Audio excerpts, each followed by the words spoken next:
Okay, today I am doing a whip and chat working on my Mermaids and Magic 2022 project called The Little Mermaid from Mandy Manzano on Diamond Art Club. And I'm probably I know I'm a lot slower than everybody else, but apparently we've been busy a lot lately going out buying things we can't afford. The American dream, I suppose. Um, we purchased a second, a used RV coach, and we haven't gone anywhere with it yet. It's only been about a week or so. And then the other day, I mentioned that I don't have a. My husband ordered me a mobility cart so that I could leave the house if I wanted to go to the store, but must have been a scam ad on Facebook apparently, because it's not coming. And said it was in China anyway. And I've dealt with a lot of things ordered in China, and I know it takes a long time. But yeah, I don't think this is coming. But so I mentioned, since his car got written off by the insurance because of pack rats, they destroyed the wiring, and it would have taken a lot of money to repair it. So they just wrote it off. Um, so he's been using my car, and it was okay when I had a job and working from home. But I don't have a job anymore. I'm just stuck at home. So now I wanted to get the mobility cart to be able to just drive about 10 miles to the ride 10 miles to the store or something if I wanted to get out and about. And since COVID, my legs have pretty much stopped working because I've been in the house so much. But so I said, well, wonder if I got like a trike or something. I don't think my balance or legs are as good enough for a motorcycle again. But maybe a trike. And I always wanted a spider, but spiders are like over $20,000, and it's like it's a bit expensive. So they've actually come out now with Riker, which is a basically a poor man's version of the spider. So we went to the dealership to look at those, and I came home with a 2020 Rally Edition orange Riker drink. I haven't even ridden it since I got home like 2 nights ago, but it's nice to know that I can go out if I want. Um, I just don't have the desire to go out anymore. I've got so much to do. I'm trying to see if I can finish this for the event by the 31st. Um, so we shall see. He's like, you can finish that. I'm like, are you kidding me? I've got it sectioned off by cover paper, and I've got one, two, three, four rows of four four rows of four um, papers, and I'm only on. Oh, wow! I'm just working on the thing to be halfway through the second row. So then I still have 2.5 more rows to go. So I mean, I can get to cranking now because I don't think we're going to be going out buying anything else. Hopefully, except maybe groceries on the weekend. Um, but I'm even trying to get away from using my original mobility cart now because I want to get my legs working properly again, and I already have nerve damage in my feet and legs, so the left leg doesn't work all that special, but I want to build the muscles up again if possible. So the last time we went to the store just to get a couple of things, I I asked him to let me push the cart, and I just use that to lean on, and then I can walk and try and build my strength up again. But it's definitely a work in that's my work in progress mostly. um, but yeah, I mean, we've been together just over 3 years now, and before that, I used to do a lot of walking. Um, and I haven't been doing that. So, like I said, with quarantine, couldn't go anywhere except grocery shopping once a week. So my legs got shot or are shot. Let's see. Oh, did I miss one? So hopefully now I got everything I could ever want or need, and now I can just sit down and do this.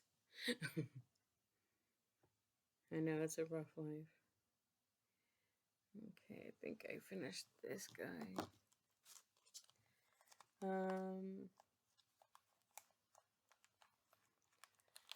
I wanted to, talk about why there's such a big gap in videos on my channel, and I wanted I want to tell people about it, and it's all pretty downer stuff. So I'll give an alert there. Yeah, if you don't want to be brought down, don't listen. I can finally talk about things without crying, so that's good. Cause I mean, life is good. Shouldn't have to worry about that. And God is very good to me. If it weren't for God, I wouldn't be here right now. I'm sure of it. But I was with my previous husband. I started the channel when I was with my previous husband, and I think we had 6 or 7. We had 6 dogs at that time, and I took videos of them and featured them all briefly and things like that. Where's my bags? And so yeah, I started to get my channel going that way, and I was enjoying it, and I loved my life, and loved my husband, and we had been doing foster care and adopted a couple of our kids, and we had a lot of issues with our daughter. Um, she we'd get along fine, just us. But as soon as my husband was around, she would just cause so many trouble. And he was like, "Oh yeah, sure you get along." I'm like, "We do. It's you causing the problem." But he didn't want to hear that. Um, so I mean, being how they seem to play each other against me, I said, if we ever split up, you can take her. I don't want to deal with this. So I know it sounds mean, and I'm sure it probably was, but I mean, my sanity wasn't up for that. I've been fighting depression all my life, so it was like, this is too much to take. And we, had discussed, sending her back into the system. I mean, we got her when she was 10. And anyway, just before I met my current husband, my ex-husband decided he didn't want me anymore. So it was literally our 20th anniversary of when I went to England to be with him. He's English. And literally on our 20th anniversary, I was driving our daughter to the pharmacy to pick up her medication. She's bipolar, and um, on the way there, we got into an argument. We didn't always get along, but on the way there, we got into an argument, and she ended up punching me in the face while I was driving the car at night. When it was real fun. Um, so I I thought my nose might have been broken. She smashed my glasses into my face, and I called the police, and she went and called Daddy, and he came down to where I was waiting for the police, and the EMTs had come and they cleaned up my face, and when let's see when my husband came to where I was at, he's like, "That's it. I can't do this anymore." And I was like, "Are we finally gonna get rid of her?" And he's like, "No, I want you out of my life." I was like, "Oh, okay, cool." Um, Not really, but yeah. So at our 20th anniversary of being together, we hadn't been married 20 years, but he decided he didn't want me anymore. So I panicked. I hadn't been working for 5 years because I'd been taking care of her every time school called. So I was like, "What do I do? What do I do?" And someone pointed out, well, since my name was on the mortgage, I didn't have to go anywhere. I was like, "Thank you." That brought me some comfort. And what did I do? So I didn't move out, and oops, that's the wrong one. I asked him to obviously, if he didn't want me to be with him, I said, I'm going to need a place to stay until I can get on my feet. So he actually built me an apartment at the end of our house, our single wide trailer. He built me my own little apartment there and put a door into the backyard so my my dogs could go out onto this ramp we installed. And yeah, I lived like that for a while. Then he kept the big dogs, and I kept the little dogs. And we each had three, and we taught them to go up and down this ramp and everything, and they handled it pretty well. And one day when I was at work, I finally, got a job. I went to work. What was it? I mean, he was going to work still, and he came home and he took a nap. And when he took a nap, he put all the dogs out, mine and his. And when he lay down to take a nap, he woke up and all the dogs in the yard were being swarmed by Africanized honeybees. So he armored himself up with everything he could find, and then armed himself with a torch and made like what you call a flamethrower with, I don't know, some sort of spray can or something. And he went out and started trying to fight them. And when he did that, he got my three little ones. One of them seemed to be okay, the furthest away from the bees. So he thought he had been okay, so he left him home. But the two worst ones, he took to the vet. My two little ones. Actually, one was the biggest of mine, which was a beagle mix. He was about 35, 40 pounds. And he took him and my littlest guy. He was only about maybe 2 pound Chihuahua.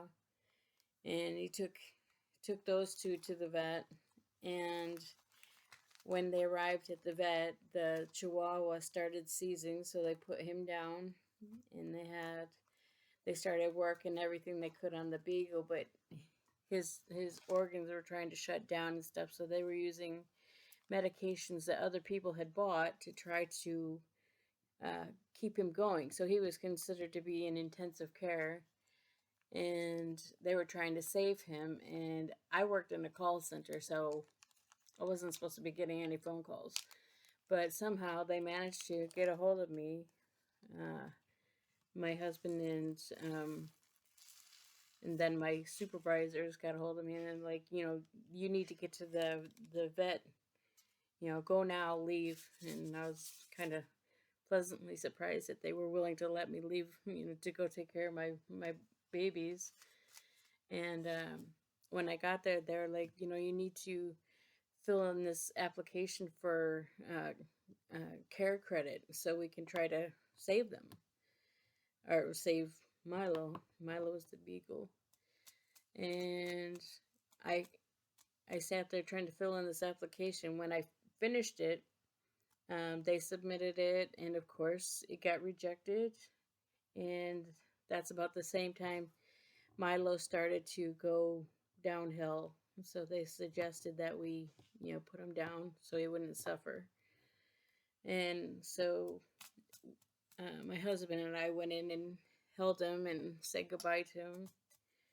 And then I wanted to get out of there. I mean, they put them both in boxes for us so we could take them home and bury them.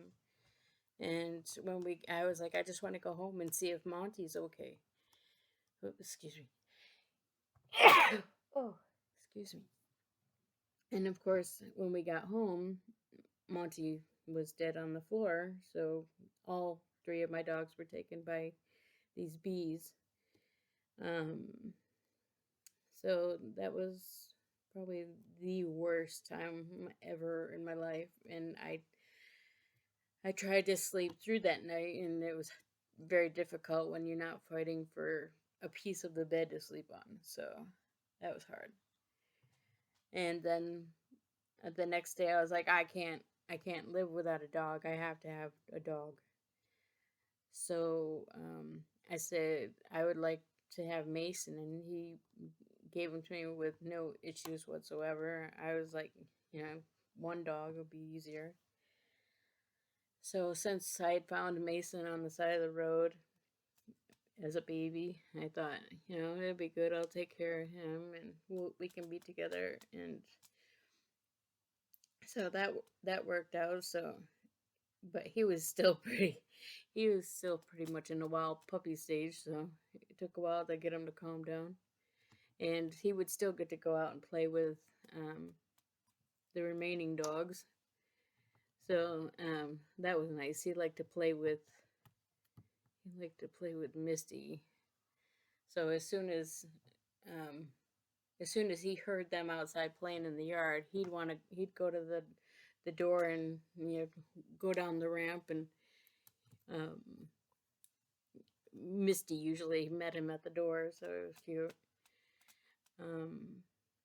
So that worked out for a while, and had my little apartment and all that, and started to make some money. But I was actually paying him rent, and I hadn't really built up any real savings or anything, and it was only a couple months. And then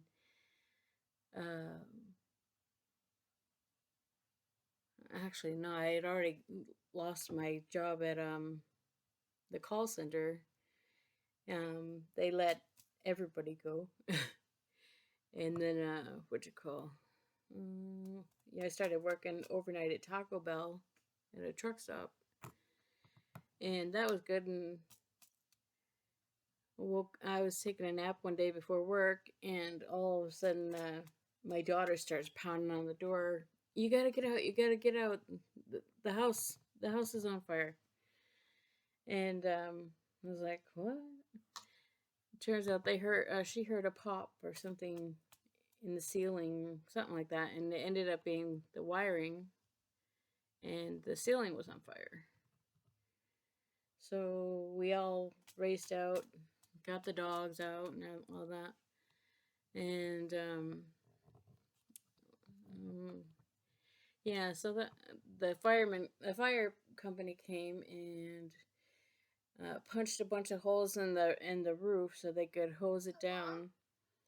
And they managed to put the fire out and the house, and then trying to get the insurance to pay it. They wanted a report about the fire, but they wouldn't give us one unless we paid them $11,000 because we hadn't been paying their bill. It's like, we have to pay you? I thought it would be included with county taxes and things like that. Turns out not. So that was a tough lesson to learn, but made sure we spread that to all the neighbors that we did know. It's like, if we'd have known that, we just would have let it burn. But after that, my ex got us a bunch. He had a previous foster kid living with him. He's an adult, but still, mentally ill. So he had him living with him, and we had he got us like sheds that you can make into tiny houses, and he got 3 of them. One for me, one for the foster kid, and one for him and our daughter. And when he did that, he just put the deposit on him, and they delivered him to the property. Luckily, we had like 5 acres, so it worked out. And I should blow my nose.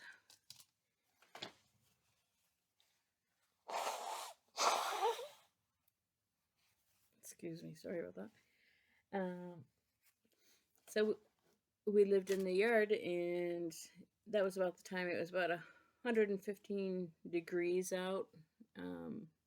And turns out, an uncooled shed was about 125 degrees. So, and my job was working overnight. So I was freezing cold all night while I was working, and then would come home and try to sleep all day in 120, 125 degree heat. And that wasn't comfy. And then out of the blue, I'd never seen one before, but I had heard of them. We had a microburst. And a microburst is like all the bad weathers all at once coming together at the same time. So I had my windows open in my shed, and I looked in the back, and it looked like a haboob coming in, which is a huge wall of dust or sand coming at you. And I was like, oh, I better shut my windows. So I ran in there and tried to shut the windows. And as I was shutting it, the wind took my shed and picked it up off the blocks and knocked it down. Oh, the funny thing about that is I was about ready to go out on a date, so I had my car wouldn't start, so I had my husband at the time jumpstart it for me and leave it running while I could change my clothes. And while I was changing my clothes, I wasn't changing my clothes at that point. I had to after I got soaked, but oh my goodness, when the wind picked the shed up and knocked it off the blocks, it crushed my car. It only fell off the 2 blocks on the one side closest to my car, and it crushed my car. So I couldn't drive that, even though it was still running. It was wedged between my house and his house, so I couldn't use my car. So luckily they gave me one of their cars to use, and I drove that to the date I went on, and took clothes with me, and we met at a Burger King. So I put the clothes on in the bathroom while I waited for him to show up. And then let's see. After that, I mean, his and the foster kids' sheds were totaled. The wind had picked up the foster kids um, shed, spun it around, and took out the corner of my husband's shed. So that was the end of that life. And so, I mean, uh, what are they called? Red Cross had come out for the house fire and had given my husband some money to get us a hotel or something briefly. So we stayed in a motel, I'm not sure, but we stayed there for about a week and a half, and he paid for that out of the Red Cross money. And luckily they let us, take all our dogs. He had two dogs, and I think she had a guinea pig or something. And the foster kid had his own hotel room, and then I had my own hotel room with Mason.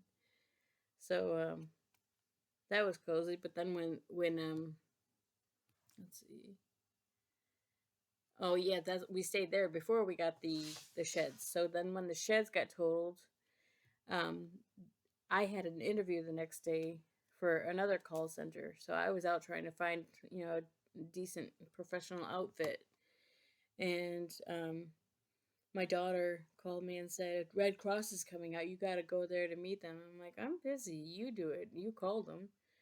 And they had gone on to go stay at her aunt's house. And I'm sure they weren't pleased with that either, because she'd already started burning bridges with them as well, assaulting them when they let her stay there and stuff. So I ended up going back to the house to meet Red Cross. Got there at the same time, and they gave me a card with some money on it. They didn't give me the blanket though. They gave her two blankets. I think one of them was for me, but I didn't get that. Anyhow, um, so so I got this card, and then the next day they came back from her aunt's house, and my husband's got his hand out like, how much did we get? I was like, what do you mean, how much did we get? I don't remember anyone else being here. Someone called them and left, but I was the one that had to deal with it. So I kept the money. I wasn't splitting it. He said we should have split it four ways: him, her, the foster kids, and me. I'm like, no, she is your responsibility. So three ways, if that. And I'm like, you know what? No, I'll just keep it. And I've never been so bold in my life. So that was pretty scary for me to stand up for myself like that. But yeah, I kept the money, and then started looking immediately at apartments. And I managed to get myself an apartment that would let me move in the next day. But um, I had to have a note for my dog, because they had like a 25 or 35 pound limit for dogs. And luckily, I mean, this is where mental health comes in. I was seeing a cope mental health clinic for my medications, and so I asked them if they could write me a note saying that I needed my dog for emotional support, because he was like 50 or 60. He was 60 pounds, and way over their limit for renting. So they let him in free because he was a emotional support dog. And it didn't cost anything to get that letter. I keep seeing commercials about emotional support animals, and before you spend money on getting a signature, or a letter from your doctor, call us. And it's like, there is no need for that. You just go to your mental health provider and ask them to write you a letter, and they do, right then and there. And so I keep seeing that and thinking they're, scammers. And So I got my letter, got my apartment, but then of course, I I had to. They said they needed it before I could move in, and let's see, I can't remember. Something happened that I didn't have it right away, or something. So, or I had it right away, but I had Mason with me, and they said I, because I didn't have the letter in hand or whatever it was at the time. I don't remember actually. So I took him and I went back and stayed in the sheds until the next day when I could go and get it. So then we went and stayed in the apartment. And since I still felt bad about taking all of the money, but I knew he wasn't going to use it for anything so so good as an apartment. He was just doing it to appease people here and there. And the reason he got all separate hotel rooms and cabins and everything, or sheds and stuff, was because he thought we couldn't get along. I was like, well, we can, there's a need for it, we'd have to, but no, he just wanted to avoid that, and that was how we did it. So yeah, I was like, I'm not fighting lack of common sense. I'm just gonna move into my apartment. So I mean, I would invite him over for pizzas and stuff like that here and there, and so I was still looking out for him. If you need a shower, come take a shower. But luckily, when the fire in the house, we still had the the main bathroom and the the master bathroom. That didn't get trashed, so we could still go in there and take showers. It just wasn't heated. Luckily, as Arizona, you don't have much need for hot water. But so we were still able to take showers in there and stuff like that. But I was like, if you want to take a legitimate hot shower, you can come over here. But he never took me up on it. So yeah, I lived in that apartment, and then I'd been obviously using dating sites, which, funnily enough, him and my daughter told me about. And he told me, you got to be careful on those sites. You'll meet men and they'll string you along. I'm like, oh, for like 20 years? And he's like, ha ha. I was like, that's what it feels like. And so I eventually met my current husband. Eventually, it was very quickly, actually. And for my 6-month lease, he moved in with me in my apartment, and it was closer to his work, so that worked out for him. And we still even had my ex come over a couple times for food, and one time he even brought food he cooked for all of us. And one time the three of us took our guns and went out in the desert shooting. It was kind of funny. People are like, oh, you like life on the edge, don't you? I was like, yeah, I guess so. So yeah, we would go out shooting and target practice and stuff like that. In just one day, and and my ex reloads his own ammo, so he gave me a bunch of ammo, when he left. And he eventually, I think with the insurance money, he bought a cheap property in Maine and moved there. And so that that was his outing. And then it's just me and my current husband Jim. And like I said, he lived with me in the apartment for 6 months, and then when the lease was up, we moved into our current house. So that's what happened in the interim. So I should probably end it there and save some energy for another video afterwards or something. But if you made it this far, thank you for listening. I really appreciate it. It means a lot that anyone would care about me other than, other than God, who saw me through all that.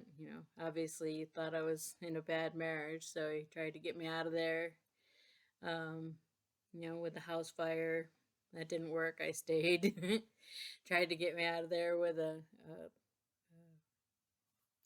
crashing of the sheds, and that didn't work. But he's always taken care of me. He reminded me that I could get a note from my dog, and I did. And he is just incredible. He's been there for me. And with the devastation of being told I wasn't wanted anymore after 20 years, I was going to church all the time by myself. And the pastor was preaching about, depression, and, if you don't feel loved or whatever. If you don't feel loved and you don't know what to do, just remember, Jesus thinks you're to die for.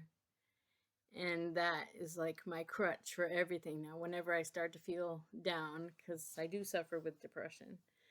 I have my husband now, and I know he loves me.